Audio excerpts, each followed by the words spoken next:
There is a certain kind of man the world has almost forgotten. Not the loudest man in the room, not the one who fights every battle with his fists, but the man who knows exactly when to open his mouth and when to stay silent.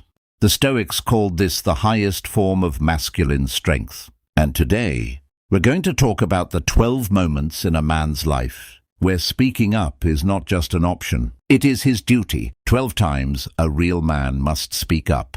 Stoic wisdom. Marcus Aurelius, Epictetus, Seneca. These are the names that echo across 2,000 years of human civilization. Men who endured war, slavery, betrayal, loss, and still chose to live by a code. A code not written by kings or governments, but by something far more powerful. Conscience. Now, in the modern world, men are caught in a strange contradiction. We are told on one hand to be strong, assertive, unshakable. And on the other hand, we are told to stay quiet. Don't rock the boat. Don't make it awkward. Don't be that guy. But here's what the Stoics understood that most of us have forgotten. Silence when words are needed is not peace. It is cowardice wearing a mask. And I want to be very clear about something before we begin. This video is not about encouraging men to be aggressive, argumentative, or domineering. Quite the opposite. Stoic wisdom teaches us that the man who speaks at the right moment, with the right words, from the right place inside himself, is a rare and powerful force in this world. So today we are going to walk through 12 specific situations drawn from Stoic philosophy, ancient texts, and the hard-won lessons of real life, where a real man must find his voice. Some of these will make you uncomfortable. Some will make you nod your head. And at least one of them, I promise, is going to hit you in a place you didn't expect. Stay with me all the way to the end, because number 12 is the most important one of all, and most men never learn it. Let's begin. Moment number 1, when injustice is happening right in front of him. Epictetus, who was born into slavery and beaten so badly that he walked with a permanent limp, once wrote, "If it is not right, do not do it. If it is not true, do not say it." But here is the side of that teaching most people miss. He also believed that witnessing what? We've all been there. You're at work, and you watch a colleague get blamed for something they didn't do. You're at a family gathering, and someone is being spoken to with cruelty and contempt. You're walking down the street, and someone is being threatened, humiliated, dismissed, and the crowd does nothing, and you say nothing. The Stoics had a name for the pull towards silence in these moments. They called it the temptation of convenience, and they considered it one of the most dangerous forces in a man's character. Because here's what happens when a good man stays silent in the face of injustice. The injustice grows, and slowly, quietly, so does his shame. Marcus Aurelius wrote in his Meditations, "Never esteem anything as of advantage to you that will make you break your word or lose your self-respect." Speaking up when injustice is happening is not about being a hero. It's not about picking a fight or escalating a situation unnecessarily. It's about something much simpler and much harder. It's about being the kind of man you can look at in the mirror. The question in that moment is never, what will people think of me if I speak? The Stoic question is, what kind of man am I becoming if I don't? Real men, as the Stoics defined them, are not men who never feel fear. They are men who feel the fear and open their mouths anyway. Moment number 2. When someone he loves is making a destructive choice. This one is harder, much harder. Because here, the temptation to stay silent comes wrapped in something that feels like love. We tell ourselves, it's not my place. He'll figure it out. I don't want to damage the relationship. But Seneca, in his famous letters to Lucilius, wrote something that should stop every man cold. No man can live a happy life, or even a supportable life, without the study of wisdom. And then he went further. He said that a man who sees his friend walking toward a cliff and says nothing out of politeness, out of fear, out of a desire to avoid conflict, is not a kind man. He is simply a coward who calls his cowardice kindness. Think about the person in your life right now, a brother, a friend, a son, a father, who is making choices that are slowly destroying them. The drinking that's becoming something else. The relationship that everyone can see is poisonous. the financial decision that has catastrophe written all over it, the path that leads somewhere dark. And you see it, and you have said nothing. The Stoics teach us that true friendship, the highest kind of friendship, is not unconditional agreement. It is unconditional honesty. Zeno of Citium, the founder of Stoicism, described the ideal friend as a second self. And what that means is, a real friend tells you what a wise version of yourself would want to hear, not what your emotions want to be told. Speaking up to someone you love about a destructive choice takes courage. It risks the relationship. It risks your comfort. It risks being misunderstood. But silence in this case is its own kind of abandonment. A real man speaks. With compassion, with respect, with love. But he speaks. Moment number 3. When he is being disrespected. Now here's where Stoic philosophy surprises people. Most assume that Stoicism teaches men to simply absorb disrespect, to be unmoved, to let the insults roll off them like water off stone. And in some contexts that is exactly right. Epictetus famously wrote, "If someone succeeds in provoking you, realize that your mind is complicit in the provocation." But there is a critical distinction the Stoics made, one that modern men desperately need to understand. There is a difference between being emotionally unmoved by disrespect and being silent in the face of it. A Stoic man doesn't rage. He doesn't humiliate in return. He doesn't lose himself. But he also does not quietly accept treatment that diminishes his dignity, because his dignity is not just personal, it is a standard. When a man allows himself to be consistently disrespected without response, he is not practicing Stoic calm. He is teaching others how to treat him. He is lowering the standard not just for himself, but for every person watching. Marcus Aurelius understood this deeply. As emperor, he faced senators who mocked him, generals who challenged him, advisors who undermined him. He did not explode. He did not collapse. He spoke clearly, firmly, without apology. Speaking up when you are being disrespected doesn't require anger. It requires clarity. It sounds like, "I need you to speak to me differently." It sounds like that's not acceptable. It sounds like a man who knows his own worth. And here's the deeper Stoic truth.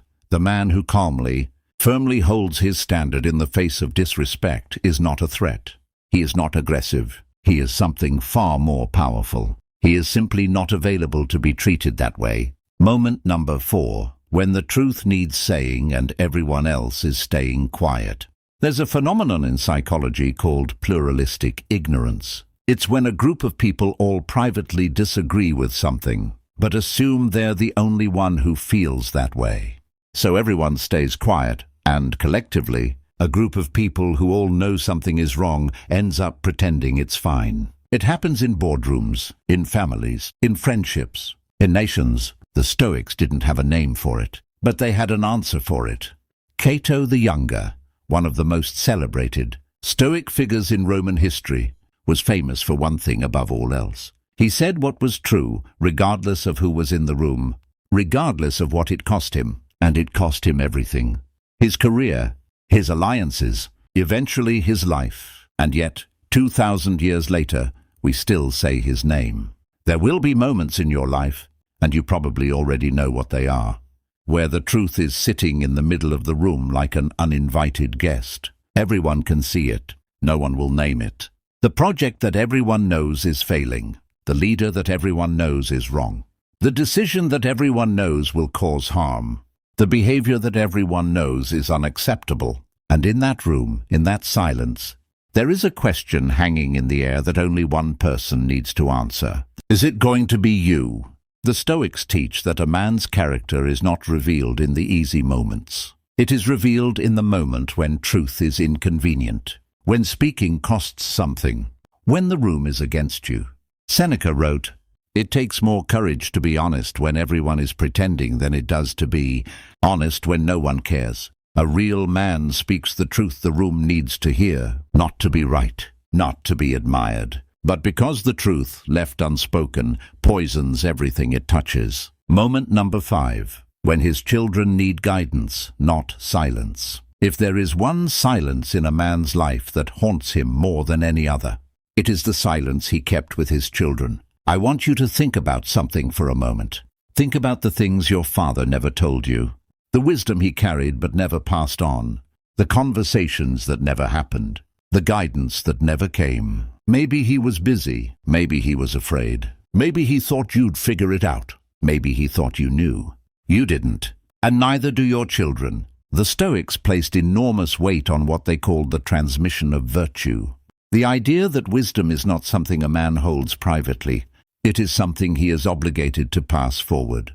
Marcus Aurelius, despite being emperor of Rome, wrote in his meditations about the debt he felt to the men who taught him, his grandfather, his teachers, his adoptive father, Antoninus.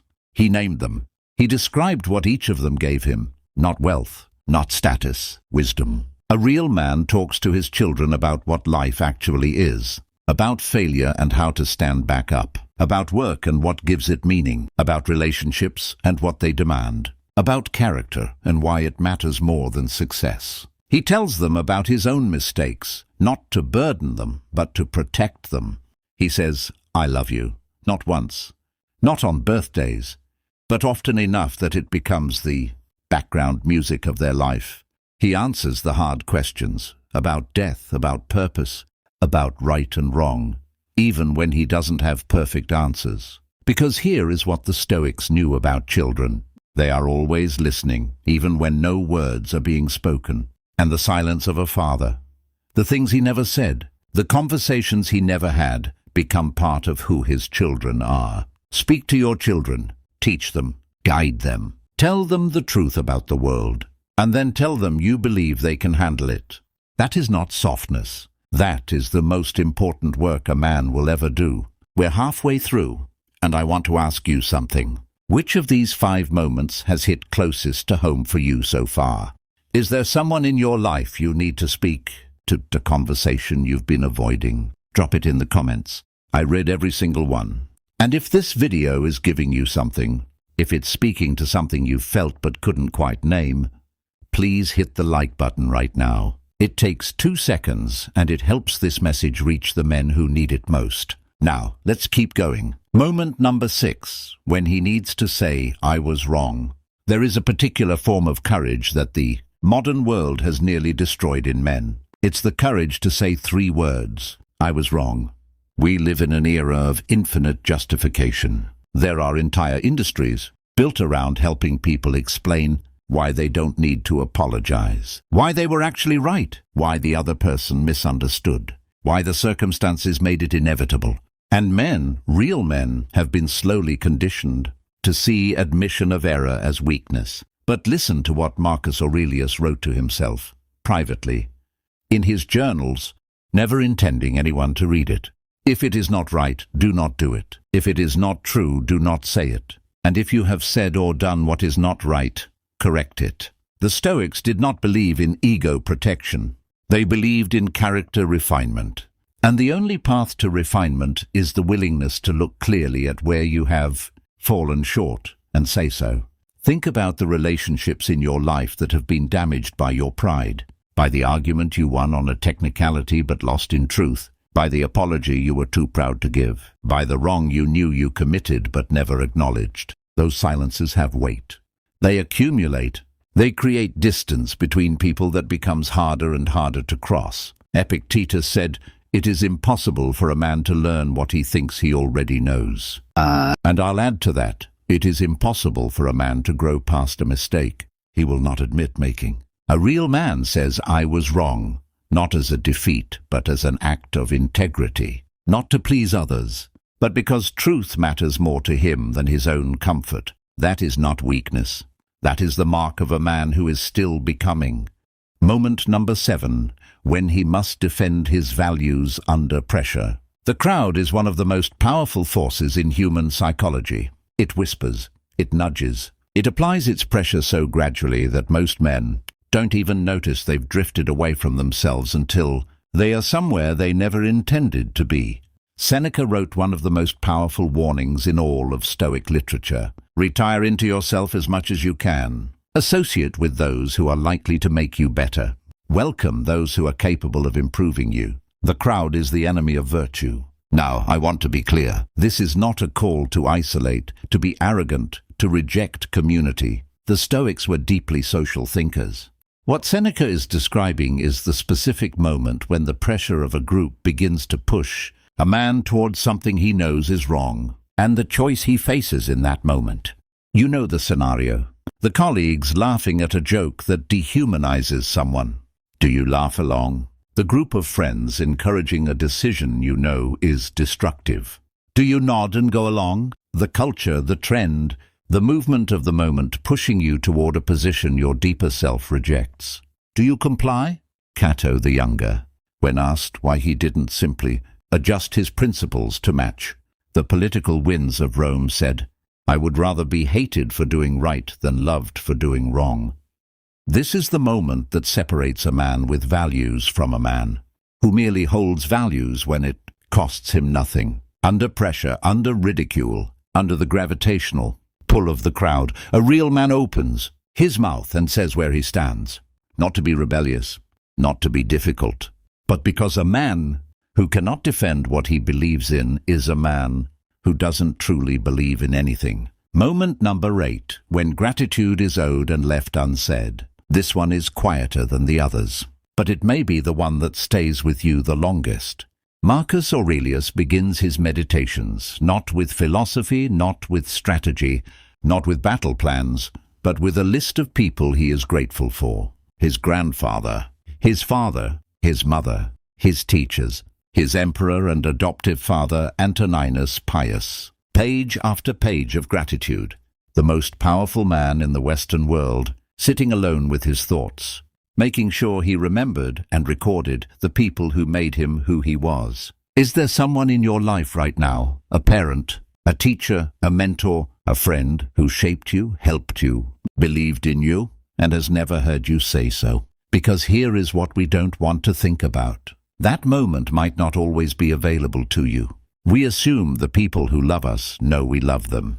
We assume gratitude doesn't need to be spoken because it's surely understood. We keep it for later, for the right moment, the right words. And for too many men, the right moment never comes, and the words are given to someone who can no longer hear them. Seneca wrote, "Let us greedily enjoy our friends, because we do not know how long this privilege will be ours." A real man tells the people who matter to him, in plain, simple, honest words, what they have meant to his life, not in a eulogy. Now, while they are here. Moment number 9, when he must say no. The inability to say no is one of the great silent crises in men's lives today. It does not announce itself. It doesn't come with dramatic consequences overnight. It simply builds, slowly, quietly, an entire life, constructed around the needs and expectations of everyone else, with almost nothing left at the center for the man himself. Epictetus taught that the clearest path to inner freedom begins with a simple question. Is this within my control, and does it align with my values?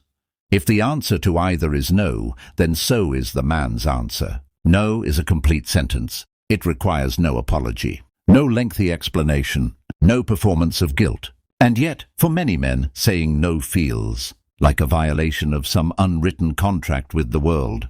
Like disappointing people is a kind of failure. Like boundaries are selfish.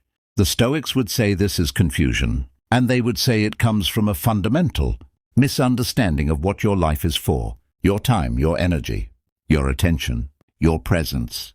These are not infinite. They are among the most precious and most finite things you possess, and every yes you give to something that does not deserve it is a no you are giving to something or someone that does. A real man knows what he stands for, what he values, what he is building, and he guards it with a calm, firm, unapologetic no whenever it's being pulled in a direction that does not serve the life he is trying to live. Moment number 10, when he has failed and needs to own it. Failure happens to every man. The business that didn't work, the relationship that fell apart, the plan that collapsed, the goal that was missed, the role you weren't ready for. It is coming, or it has already been here. And the question is never whether you will fail. The question is what kind of man you are when you do. Epictetus wrote, "Men are disturbed not by things, but by their opinions about things. And the Stoic approach to failure begins here with an honest accounting, not blame-shifting, not minimizing, not the long list of external factors and impossible circumstances. Just, I failed. Here is what I did wrong. Here is what I'm going to learn from it. That statement, spoken out loud to the people affected, to your own inner self, is one of the most powerful things a man can say, because it breaks the spell of shame. Shame lives in silence. It grows in the spaces between what happened and what was admitted, and it is one of the most paralyzing forces in a man's life. When you own your failure, clearly, honestly, without self-pity, you take back the power that failure took from you. A real man stands in front of his failure and says, I own this, not as punishment, but as the first step forward. Moment number 11, when he must stand alone. There will be a moment, perhaps there already has been, when a man must take a stand that no one around him will support, when doing the right thing means standing completely alone. Marcus Aurelius governed an empire for nearly 2 decades, and he often wrote about the isolation that came with holding to his principles in a world that rewarded compromise. He didn't write about it with self-pity. He wrote about it with the quiet, steady commitment of a man who understood. The worth of a position is not determined by how many people hold it. Cato the Younger stood against Julius Caesar, when every politician in Rome had already surrendered or switched sides. He knew he would lose. He spoke anyway. Epictetus taught in poverty and obscurity, enslaved, dismissed, and his words changed the world. These men understood something that the crowd will never understand. History is not changed by the majority. It is changed by the man who is willing to be the only one. There will be a moment, perhaps in your professional life, perhaps in your family, perhaps in your community, now where the right path leads away from the group, where integrity means isolation, at least for a time. And in that moment, the question is not, what will everyone think? The Stoic question is, can I live with myself if I don't? A real man speaks and stands, alone if he has to. Because a conscience that requires company is not a conscience. It's just a crowd. Moment number 12, when he must speak to himself. This is the one. This is the conversation that determines every other conversation. Marcus Aurelius did not write his meditations for the public. He wrote them for himself. They were private letters from a man to his own conscience, a daily practice of honesty, where he examined himself, challenged himself, corrected himself, and reminded himself of what truly mattered. He was one of the most powerful men who ever lived, and every morning he spoke to himself like a student. Here is what most men never do, and what every Stoic master considered the foundation of everything else: the daily conversation with yourself. Not the passive drift of thoughts in the shower, not the scrolling, not the distraction. A real conversation, an honest one. Who am I becoming? Am I living by what I claim to believe? Am I the man I want my children to see? What am I afraid to admit, even to myself? What do I know I need to do that I keep putting off? Seneca wrote, examine yourself, question yourself, watch yourself. He wasn't talking about self-obsession. He was talking about the discipline of self-awareness, the commitment to be honest with yourself when it would be easier, more comfortable, more convenient to look away. Because here is the hardest truth in all of Stoic wisdom. A man who cannot speak truthfully to himself cannot truly speak truthfully to anyone else. All the courage we've talked about today, the courage to name injustice, to guide the people you love, to hold your values under pressure, to own your failures, to stand alone, all of it flows from one source. A man who has learned to have that conversation, the most private one, the one where there is no audience, no applause, no reputation to protect, just you and the truth of who you are. Speak to yourself honestly every day. Hold yourself to the standard. Don't let yourself off the hook. And then, equipped with that honesty, go out and speak where it matters. That is the Stoic way. That is the way of a real man. So let's bring it all together. The Stoics did not teach silence. They taught intentional speech. They taught men to know the difference between words that come from fear, ego, and impulse, and words that come from wisdom, courage, and love.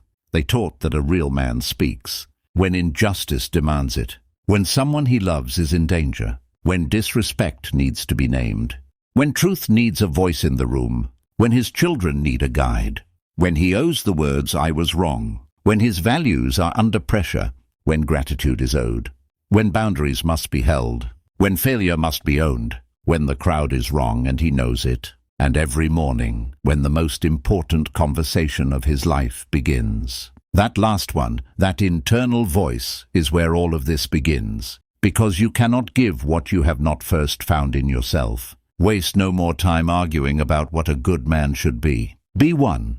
Marcus Aurelius. If this video spoke to something in you today, something real, please do one thing. Share it with one man in your life who needs to hear it. A brother, a friend, a father, a son. You might not have the words for the conversation you need to have with him.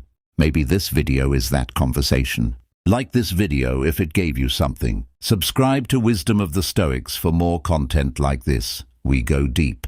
And we go honest. Every single week. And in the comments, I want to know, which of these 12 moments do you need to work on most? I'll be reading every reply. Until next time, speak with courage, live with intention.